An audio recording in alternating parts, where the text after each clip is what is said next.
The galactic Concord Assembly shimmered like a cathedral of light above the world of Verelion. Its 1,000 spires, suspended by magnetic lattices, pulsed in shifting hues that mirrored the temperaments of the gathered species. Today, the colors burned red. Every delegate knew why. Humanity was on trial. From the upper galleries, murmurs rolled through the tiers as the chamber doors hissed open. The Terran delegation entered. 5 officers in black and gray, uniforms without ornament, faces unreadable. At their center walked Admiral Evelyn Carter. She didn't bow. She didn't salute. She moved with the calm of someone who had long ago decided what she believed in. High Chancellor Vrakul of the Arcth Dominion rose from his obsidian dais. His elongated frame and crystalline armor caught the light like a weaponized halo. "Admiral Carter," he said, his voice smooth and sharpened by centuries of diplomacy. "You are late." Carter halted in the center of the chamber, clasped her hands behind her back, and met his gaze. "Humanity prefers to arrive when it's ready," she said. The translator drones hummed, repeating her words in 100 alien tongues. Discomfort rippled through the audience.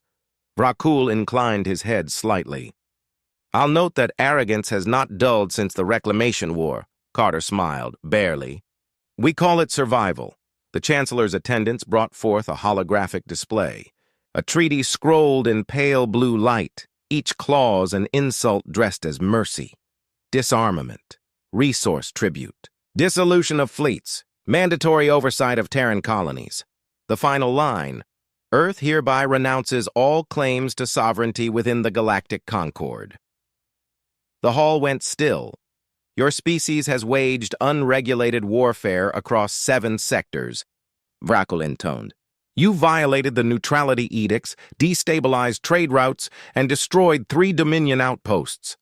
The Assembly demands unconditional surrender to prevent escalation." Carter didn't flinch. "Unconditional," she repeated softly as if tasting the word. "That's quite a habit the galaxy has." Vrakul's 4 eyes narrowed. "Do not mistake tolerance for weakness, Admiral. The Concord exists to preserve order. Your kind endangers that order with its primitive insistence on self-determination." "Freedom," Carter said. He frowned. "An obsolete term." She circled the hologram, each step measured. The delegates watched her like prey that refused to run. "You speak of order," she said. "But your order is built on obedience. The kind that erases everything inconvenient. Identity, voice, resistance. Earth remembers what that costs."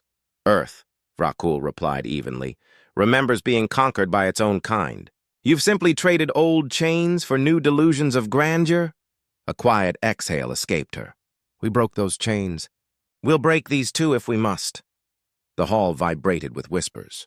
On the far side, the Xanthori ambassador muttered to his aides, "Deathworlders never learn."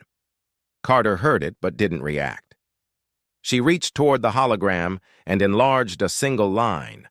Clause 12, immediate dissolution of the Terran Defense Fleet.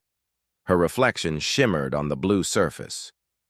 "Tell me, Chancellor," she asked, "what happens when we refuse?" Vrakul's voice hardened. "Refusal will be met with enforcement. Every fleet of the Concord will converge on Sol. Every satellite will be silenced. You will comply, nor you will cease to exist." Her gaze lifted, steady, almost compassionate. "Then the Assembly would finally face something it's never understood." He arched a brow. "And that is?"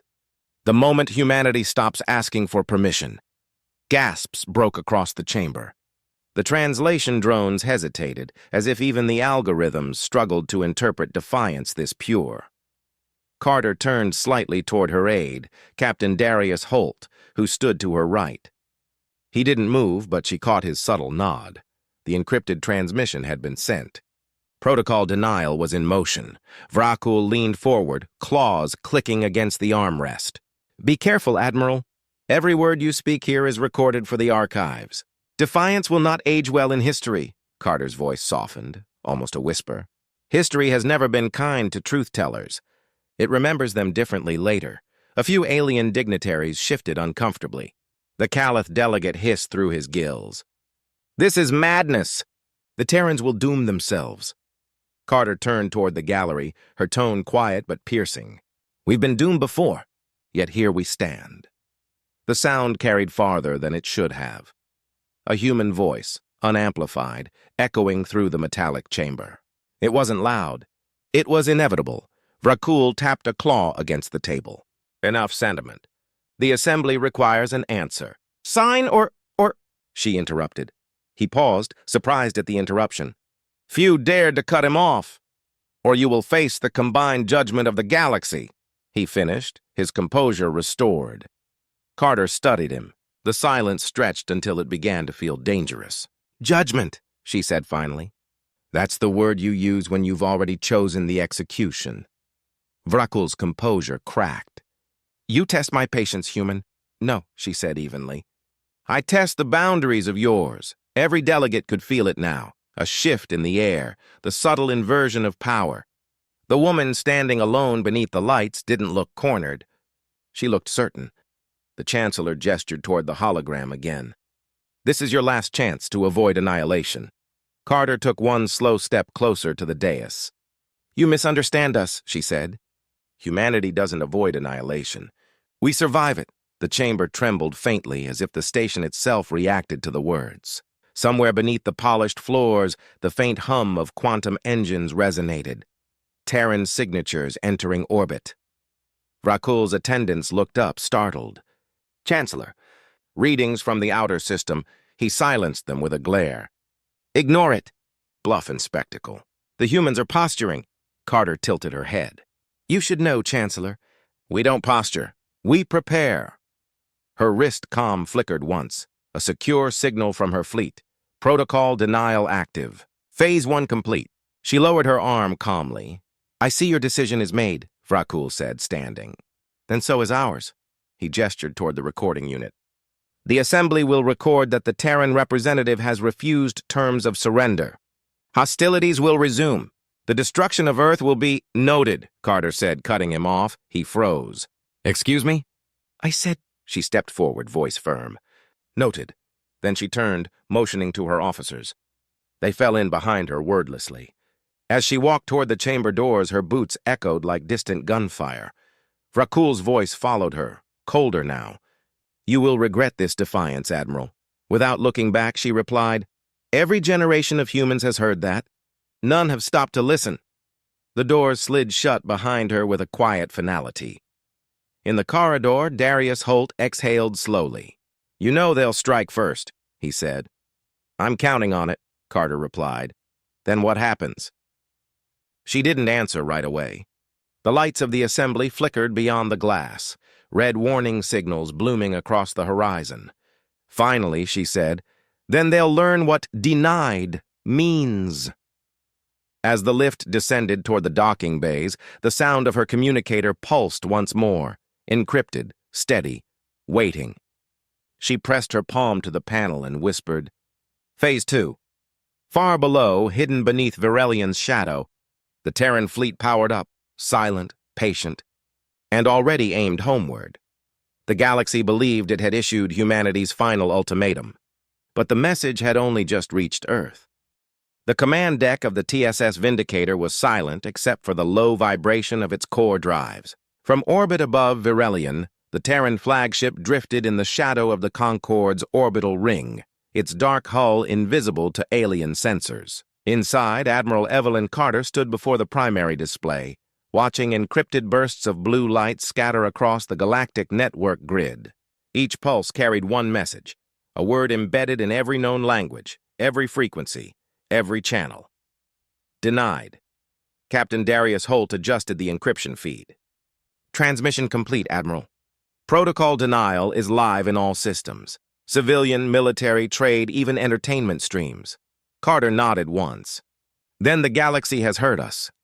From the viewport, the world of Virelian gleamed below, capital of the Concorde, a monument to arrogance carved in crystal and politics. Around it, hundreds of ships patrolled in tight orbits, their sleek alien designs pulsing with power signatures.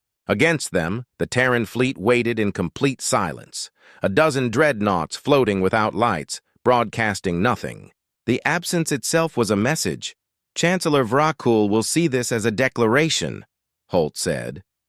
It isn't, Carter replied quietly. It's a reminder. The bridge crew exchanged uneasy glances. None spoke. They knew what the reminder meant, that Earth didn't yield. Not now, not ever. Far below, inside the heart of the Galactic Assembly, the ripple was immediate. The transmission had interrupted a live broadcast session. Delegates blinked in confusion as their data slates flickered, and for a fraction of a second, all displays synchronized to the same human word, denied. Vrakul stared at the static. What is this? His aide, a scaled Kirin functionary, stammered. The signal is replicating itself, sir. It's spreading through the core networks faster than containment protocols can engage. It's everywhere. Cut it, Vrakul ordered. We can't.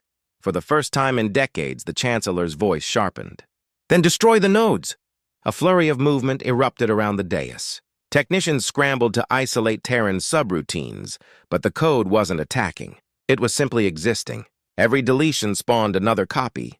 The word had become viral, self-replicating through the logic systems of the Concord itself. The council chamber screens finally stabilized, showing the same symbol, a stylized Earth insignia overlaying one word. Vrakul's reflection burned against it. They challenge us on every frequency, he murmured. Beside him, the Xanthori ambassador folded his translucent wings. Perhaps the Deathworlders wish to be seen as martyrs, Vrakul's expression hardened. There'll be nothing but a warning. He turned to his military attaché. Initiate a full trade blockade on Sol, effective immediately. I want all routes sealed. Food, medical, communications, everything. Starve them into reason. The attaché hesitated. Chancellor, that could trigger retaliation. Let them try. His voice was final. If they wish to test the galaxy's patience, we'll show them the cost. Back aboard the Vindicator, Holt monitored the response. Multiple conquered fleets mobilizing. They're sealing Sol routes, intercepting supply chains. Carter's gaze remained on the holomap, where red icons bloomed across the galactic sectors. Predictable. Lieutenant Renna, communications officer, frowned. Are we sure we can hold out if they commit fully? We're not here to fight, Carter said. We're here to make them listen. Renna hesitated. And if they won't, then we'll teach them silence. Holt studied her face. You always knew this would be the response, didn't you? Carter's eyes softened.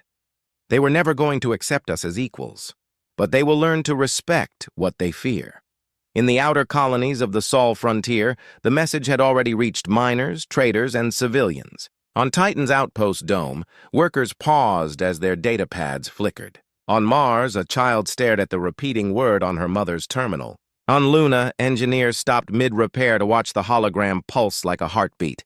Denied, one whispered. Then another said it back. Soon it became a chant echoing through corridors, workshops, and shipyards. Across humanity's farthest reaches, fear began to change shape into something sharper. Hours later, in her private quarters, Carter sat before the dim light of the Sol projection. Earth rotated slowly, blue, fragile, and distant. She reached toward it but didn't touch. A soft chime interrupted her thoughts. Holt stepped in carrying a datapad. Priority intercept from Intelligence Command. Concord is demanding an explanation through the neutral relay. They're calling your broadcast an act of defiance. It was, she said. They'll label it treason. She looked up. Good. Then they'll stop pretending it's a misunderstanding. He hesitated before speaking again. I served under you for 7 years, Admiral. I've seen you bluff admirals, outwit fleets, end battles with words. But this isn't a bluff, is it? No, she said. This is a line. He placed the datapad on her desk. The fleet captains are ready for orders. They're nervous. Some think the Council will declare war within the day. Carter leaned back. Then let them. Fear is a weapon too, Captain. Theirs and ours. She stood, fastening the clasp of her uniform. Open a secure channel to every Terran commander. Directive Theta. Holt blinked. Full system silence. She nodded. From this moment, not a single Terran transmission leaves our networks without clearance. The galaxy will speak into a void, he exhaled. You're turning our silence into a weapon. Carter allowed a faint smile.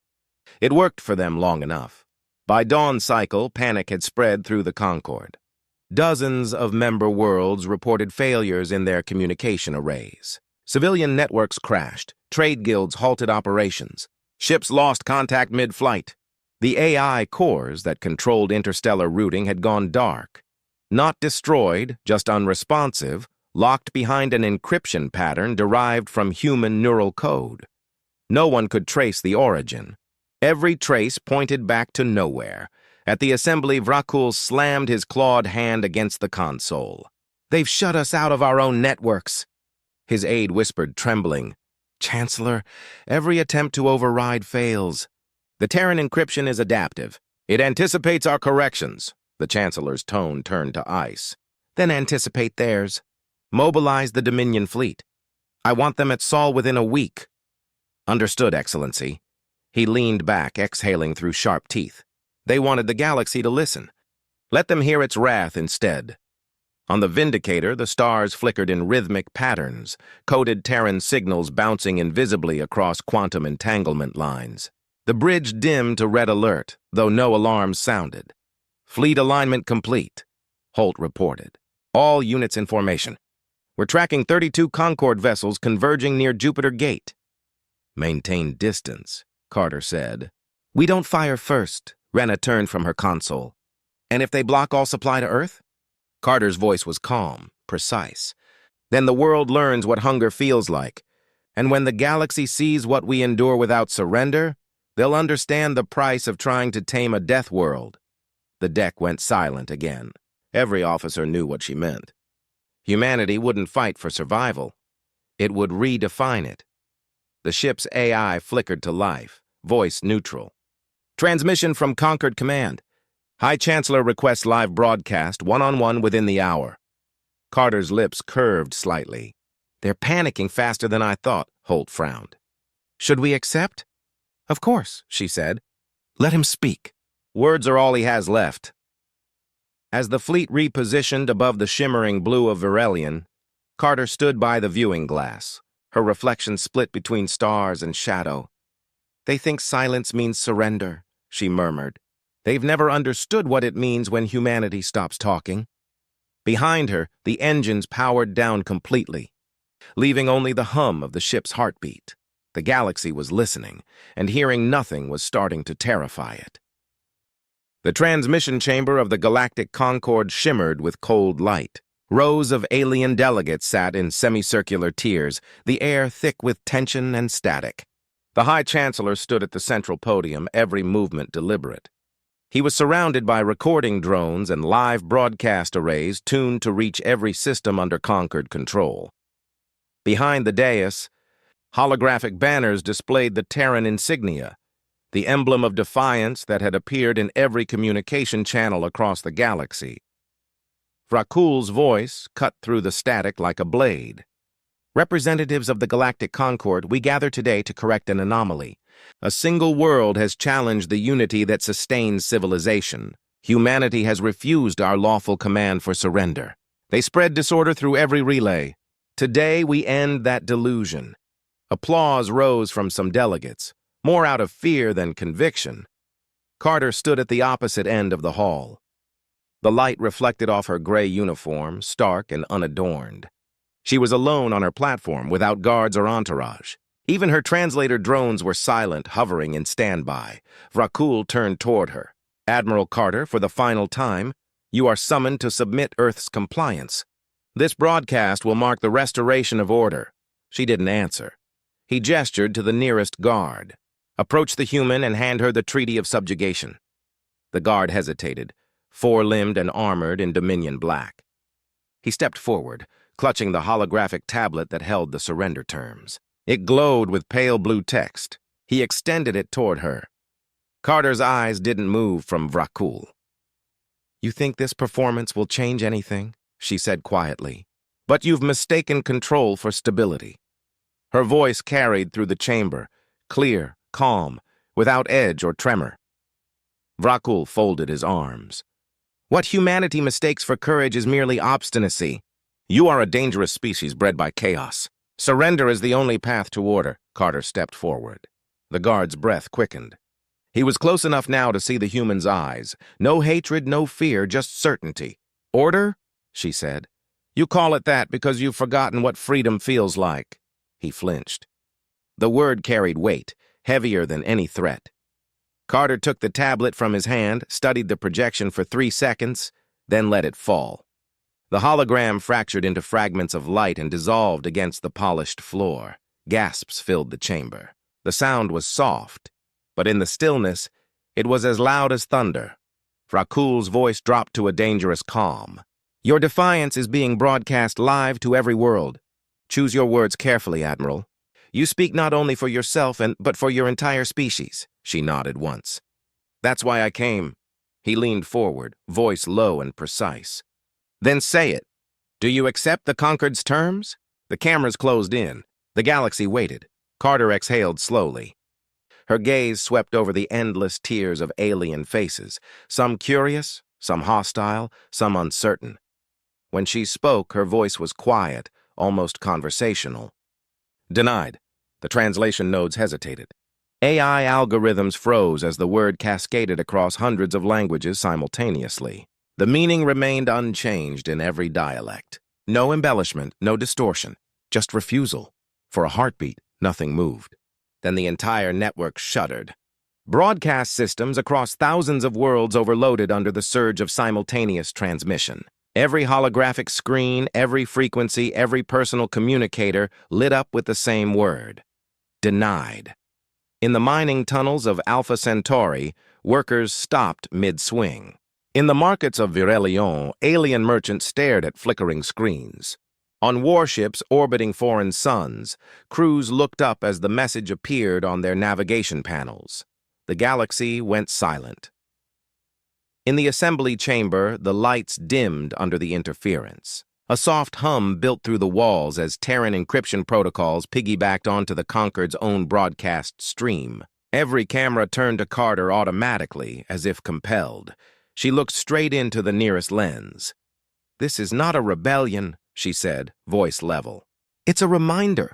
We've fought your wars, survived your sanctions, outlived your extermination orders. We've been called monsters, anomalies, mistakes of evolution. Yet here we stand, alive, united, unbroken. You demand surrender. We offer clarity, she paused. Her expression didn't change. Denied, the word echoed again. Not from the speakers, but through the network itself, resonating from every linked system. Vrakul slammed his clawed hand on the console. Cut the feed! His aides scrambled. We can't, Excellency. The Terran override is recursive. It's looping through our communication grid. Then shut down the grid. Impossible, sir. It's fused with every planetary relay. The override has embedded itself into the infrastructure. Every attempt to erase it reactivates another node. Vrakul's voice sharpened to a hiss. They've weaponized language. Across the chamber, delegates began to panic as their devices projected the same looping message. Some shouted for guards. Others demanded immediate sanctions. The hall descended into chaos. Carter stood motionless in the center of the storm. Vrakul pointed toward her. Arrest that woman now! The guards moved, then stopped halfway. Their helmets flickered with interference. The Terran signal had reached even the Dominion systems. Do it! He barked. No one moved. Carter turned slightly, meeting their eyes. You think obedience keeps you safe? She said softly. It just keeps you small. The nearest guard lowered his weapon. Vrakul stared at the disobedience as though seeing an alien species for the first time. You think this changes anything? You've provoked annihilation. Carter's reply was steady. You can destroy cities. You can erase maps. But you can't erase an idea. The chamber screens flickered again, showing hundreds of worlds, from the gas cities of Thral to the icy moons of Proxima. On every one, beings of all species watched the human woman standing against the most powerful council in existence. A phrase appeared under the image feed. The Terrans have spoken. Outside the assembly, space itself glowed faintly, the Terran fleet aligning in silence. The dreadnoughts' hulls reflected the Concorde's own satellites, each ship running cold, waiting, patient. Back inside, Carter took one final step forward. "You've ruled through fear," she said.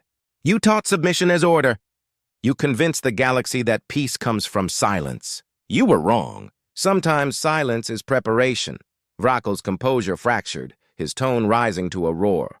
"You dare threaten the conquered?" Carter's voice didn't rise. "No, we simply stopped asking for your permission to exist." Her words struck like physical blows. The AI recorders caught every syllable. They would play them for centuries.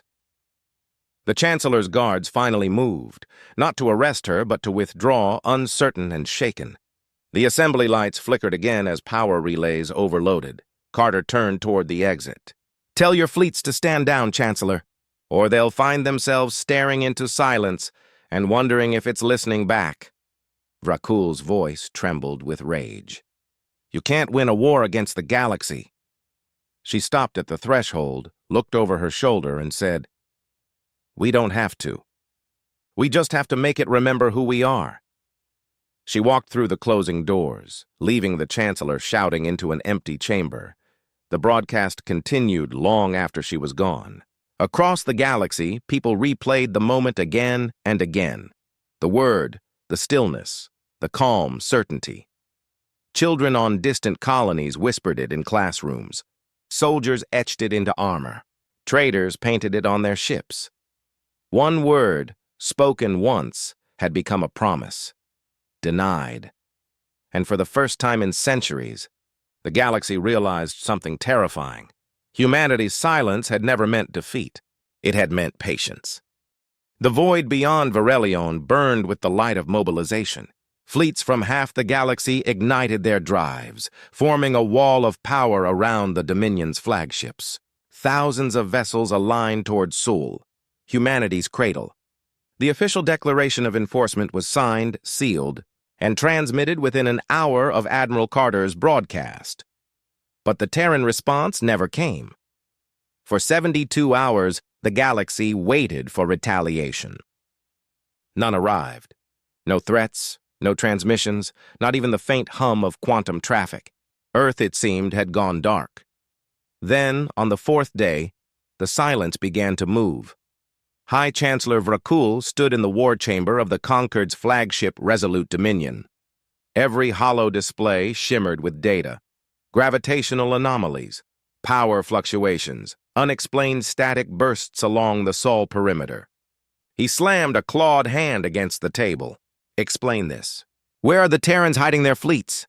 His aide, Commander Thurin, swallowed hard. "They're not hiding, Excellency. They're waiting." "Waiting?" Vrakel's voice sharpened. "Every Terran ship holds position just beyond the interference field. No weapons charged, no transmissions. They're staring at us," Vrakul finished. Thurin nodded uneasily. "Exactly." The Chancellor's mandibles clicked in frustration. "This is psychological warfare. They want us to hesitate." Another officer spoke up. "Sir, our scouts attempted to enter Sol space. None returned. The room fell silent." "Destroyed?" Vrakel demanded. "No," the officer said quietly. "Gone. Their transponders show one final coordinate. Then static. No wreckage. No debris. Nothing." Meanwhile, aboard the TSS Vindicator, Admiral Carter stood before the fleet projection, a sea of Terran dreadnoughts orbiting in absolute formation. Not a single system broadcasted a signal. The quiet was almost sacred. Captain Holt approached. "All fleets in position, Admiral. Perimeter locks engaged. Outer sensors show heavy Conquered movement." Carter's gaze didn't waver. "Good, let them come." He hesitated. "Command wants to know if we're ready for open engagement." She turned toward him. "Open engagement is their language, not ours." "We're speaking a different one." He frowned slightly. "Silence?" She nodded. "Exactly. They interpret quiet as weakness. But to us, it's discipline." Her wristcom vibrated softly. An encrypted signal pulsed, global denial node active. The final phase had begun. Across the Sol system, satellites that had lain dormant for decades flickered awake. Old communication buoys, abandoned since the intercolonial wars, synchronized in perfect rhythm. On Earth's surface, vast power grids realigned, linking orbital platforms, research stations, and deep space observatories into one continuous network. Then the entire system vanished. To every external scanner, Seoul ceased to exist. Its star dimmed to a faint outline, its planets erased from every navigational map. The system had folded itself inside a quantum veil, untraceable, unreachable. The Vindicator's AI confirmed the operation. Protocol denial complete. Terran sectors isolated. External access denied. Holt's eyes widened. You sealed off an entire solar system. Carter's tone was calm. We didn't hide. We chose who can see us. He stared at her, understanding dawning. You turned invisibility into sovereignty. She met his gaze. Exactly. In the conquered war chamber, chaos erupted. Technicians shouted over one another as readings vanished from their displays. Entire sectors gone, Excellency. Sol system no longer registering. Navigation beacons report null signatures. Vrockel leaned forward, disbelief hardening into fury. They erased themselves? No, his aide whispered. They erased us from their reality. The Chancellor's claws clenched. Prepare the fleet. We'll burn whatever veil they've built. But before the order could be executed, the assembly screens flickered, the same interference pattern from the earlier broadcast. Static bled into the holograms, then cleared to reveal Admiral Carter's face. She appeared seated, unarmored, expression steady. The background was pure black. Chancellor, she said softly, before you send your ships, understand this. What you threaten is no longer reachable. We learned from you, from every sanction, every embargo, every blockade. You taught us to endure isolation. You made us stronger for it, Vrockel hissed. You will come to regret this posturing. Carter's reply was calm. You misunderstand. This isn't posturing. This is closure. He slammed his fist against the console. You can't defy the conquered forever. Her voice didn't rise. Forever isn't our concern. Freedom is. The connection cut. Back on the Vindicator, Carter stood beside the observation pane, Earth's faint blue glow visible through the protective veil. Holt joined her quietly. You know what they'll do next? He said. They'll call it an act of war. They already did, she said. He hesitated. And if they attack? She turned, looking out at the stars. Then they'll meet silence again. He exhaled slowly. You think silence will stop them? No, she said. But it will make them question why it doesn't scare us. 3 days later, reports flooded in from the outer sectors. The conquered supply chains had begun collapsing. Merchant guilds refused to trade without Terran encryption systems. Entire colonies relied on Terran-built stabilizers now inaccessible behind the veil. Every attempt to replicate the lost technology failed. Without human cooperation, the galactic infrastructure began to fragment. Delegates whispered in panic. We depended on them. Without Earth, the network collapses. Can't the Dominion stabilize it? They don't understand how their systems even work. By the end of the week, several smaller civilizations withdrew from the Concord altogether, declaring neutrality. Others sent private envoys seeking contact with Earth, any contact. Even through intermediaries, humanity, the outcast species, had become the only stable axis in a crumbling order.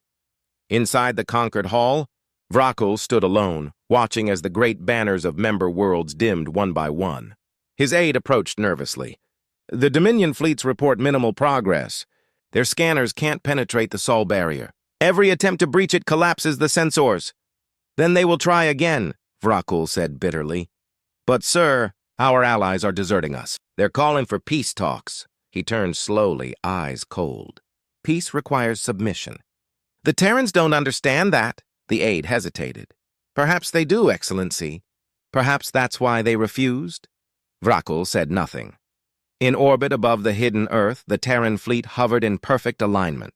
Each ship transmitted nothing, only faint pulses of gravitational resonance that acted as heartbeat signals between vessels.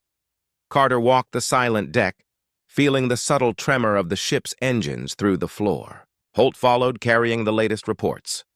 The Concord's economy is breaking apart, he said. Half their systems depend on Terran logistics.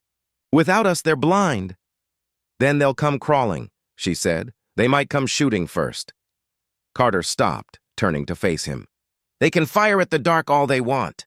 We won't fire back unless they cross the veil. They'll exhaust themselves trying to reach us. He studied her expression, resolute, unbending. And what happens when they stop trying? She smiled faintly. Then they'll start asking, he blinked. For what? Permission. The word hung in the air, quiet and absolute. Hours later, Carter recorded the final message to be released across secure Terran frequencies. Not to provoke, not to boast, but to close the cycle. This is Admiral Evelyn Carter, commanding Terran Defense Fleet. The Concorde demanded surrender. We responded in the only language we have ever truly mastered, refusal. We do not seek conquest. We do not need their approval. Let the galaxy learn this truth. We exist on our own terms. And if existence itself is a threat to their order, so be it. She ended the transmission and watched as the signal dispersed across the black veil. Outside, the Vindicator's running lights dimmed to match the surrounding void. The stars glimmered faintly beyond the distortion, unreachable yet luminous. Captain Holt approached one last time. Admiral, the fleet is ready for long-term silent mode. Once we engage, no signal leaves this system for years. Good, she said. Let the galaxy wonder what we're building in the dark. He looked out the viewport. Do you think they'll ever stop fearing us?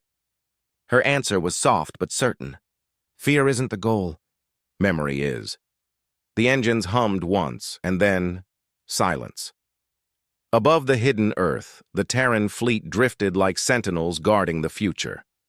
Beyond the veil, panic spread through civilizations that had once ruled unchallenged.